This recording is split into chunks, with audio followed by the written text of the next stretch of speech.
Hi everybody! Welcome to the final lesson of this chapter. We are going to do some touch-ups to the tile map which we built up in Inkscape.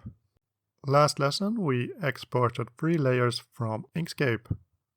We are going to start by importing those lessons into Krita.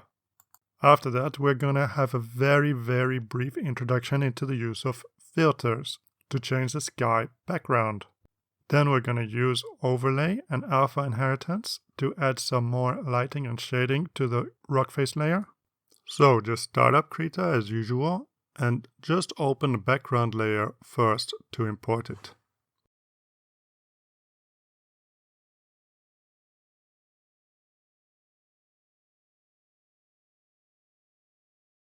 Make sure you don't save it as a PNG but as a Krita document.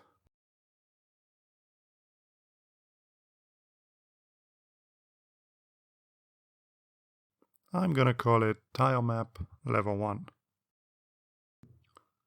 Now we are just going to import the other layers which I exported. So I just go to my file explorer and I just click and drag these files onto the canvas. I get a bunch of options and I'm gonna pick the option insert as a many layers. So now I have 3 layers in my Krita file.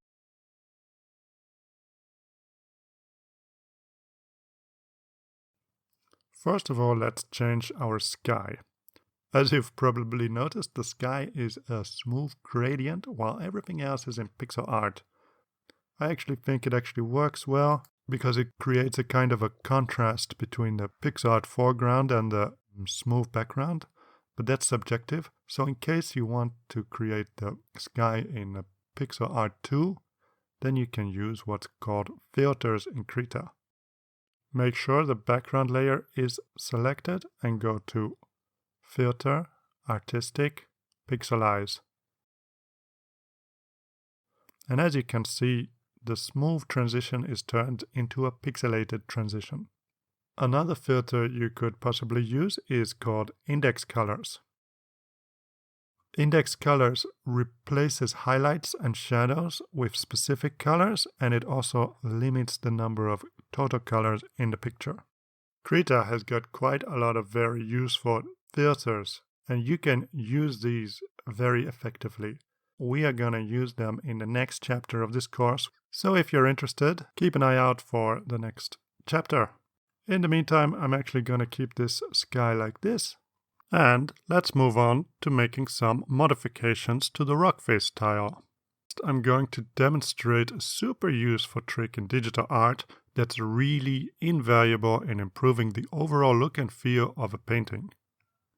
In brief, what I'm going to do is I'm going to use overlay and alpha inheritance to add some highlighting and shading. This is great for increasing the contrast a little bit and making the overall look a lot more interesting. If you don't understand a word of what I just said, then no worries, it's all gonna be clear in just a little bit. So let's get started. First of all, I make a new layer. I'm gonna switch to the airbrush, which is a brush which has very smooth edges.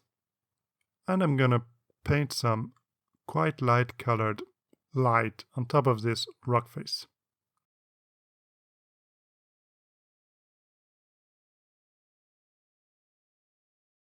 And I'm also going to paint some parts which are darker. So as you can see, I was actually quite sloppy when it comes to painting, and I painted all over the edges. So to show you how I'm going to fix this, first I'm going to hide the background. As you can see, now that the background is hidden, a large part of this picture seems to be transparent. Gray and white squares represent transparency, by the way.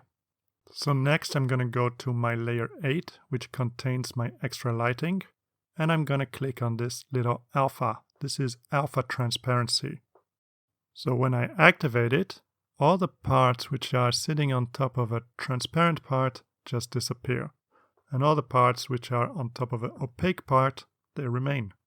This is super useful when it comes to shading, because you don't need to worry about coloring inside the lines, so to speak. I can just splash my extra lighting anywhere I want, And so long as there's a transparent part below, it's going to automatically cut it off.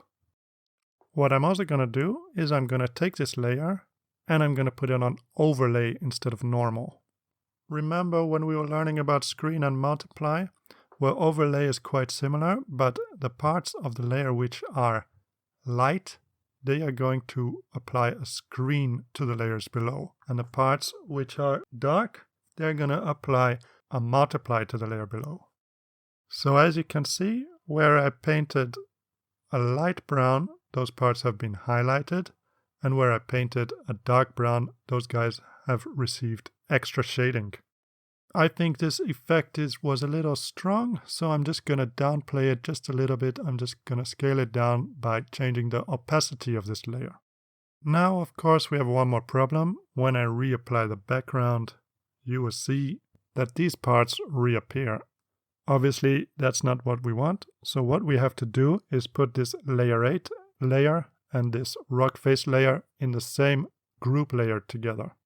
I'm just going to select both of them by holding down Shift and then press Ctrl G to add a group layer with both of them inside.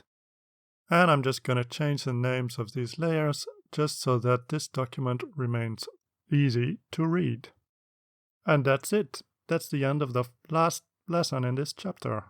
I hope you'll join me for one last video, which is going to contain some final thoughts, an overview of what we've learned, a self-evaluation checklist, and an overview of the next chapter. See you later. Bye bye.